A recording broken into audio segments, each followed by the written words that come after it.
Sig spamming. Dread it, Six fucking six! run from it. Seven fucking six! Destiny arrives all the same. I know what it's like to lose. This nigga keeps spamming this. You feel so desperately that you're right, yet to fail nonetheless. The hardest choices require the strongest wills. This is going to be the ultimate guide on how to never lose to Sig spammers again. First, we have to get into what Sig spamming is. Just kidding, we all know what it is and we've all lost to it. Now, how do we beat it? While it seems challenging, it's actually very simple. Spacing and movement. Every Sig in the game has a set range and cooldown time, and most importantly, recovery frames. Now, if you don't know what recovery frames are, I'll briefly explain them. After you miss any move in the game, your character is stuck for a certain amount of frames where you cannot do anything. That is the perfect time to punish your enemy.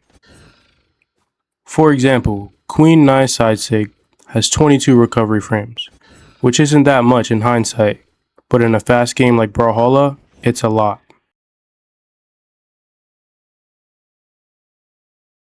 Now that we've briefly explained recovery frames, let's get back to beating Sig spammers. Let's talk about movement. Having good movement is the greatest counter to Sig spamming. Learn how to dash, jump, fast fall, jump, fast fall,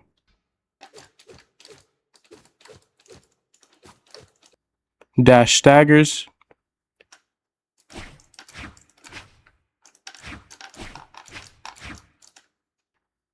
and dash dodging.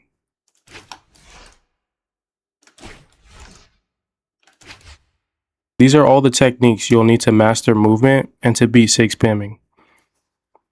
Now let me show you all of these used to counter Sigs.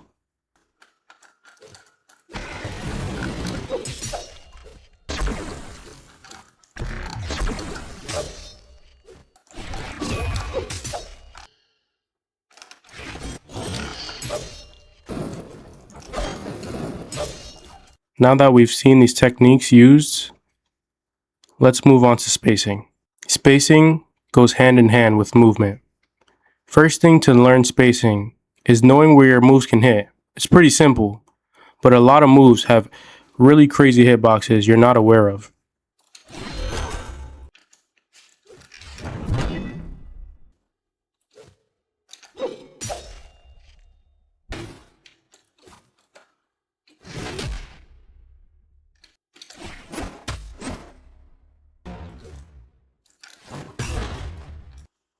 Now this is really useful because now that you understand where your moves can hit, you can now punish these Sigs a lot more efficiently.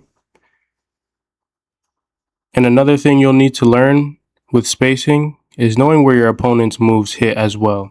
For example, Yumiko Hammer D-Sig doesn't actually hit on the ground, you can walk through it.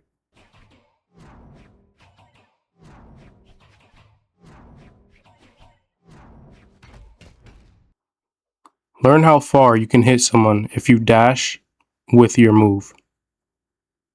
Almost all weapons have a move that can hit halfway across the map.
And the last thing I'm going to go over about spacing is knowing when you can't punish a move.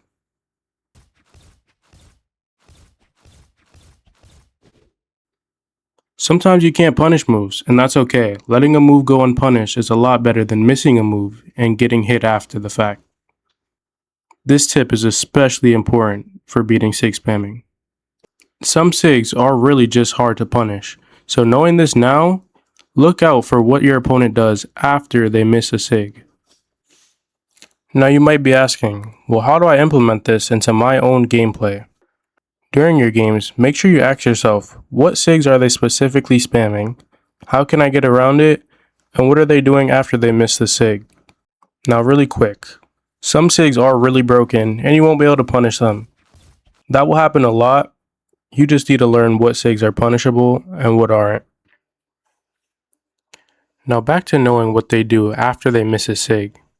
I'm going to quickly go over some common things that people do after missing a SIG. One thing people like to do is to jump right after missing a SIG. And to counter that, just preemptively anti-air or jump SAIR to counter the jump. Another thing people like to do is to double whiff, which basically means mashing another move right after missing the first one. And to counter that, you simply just wait out the other move, then punish it.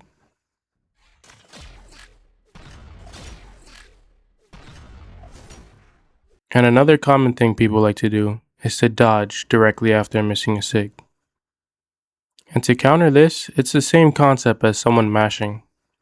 Just wait till the dodge ends, then punish the dodge.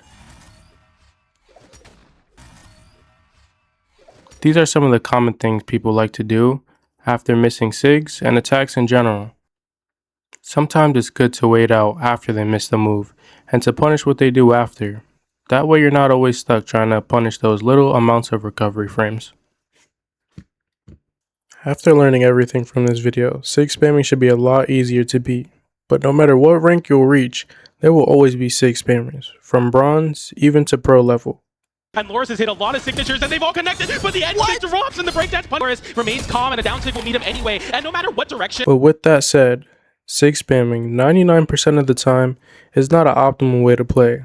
Although it is annoying, the person spamming SIGs should almost always lose if you play it right. I hope you enjoyed the video and like and subscribe.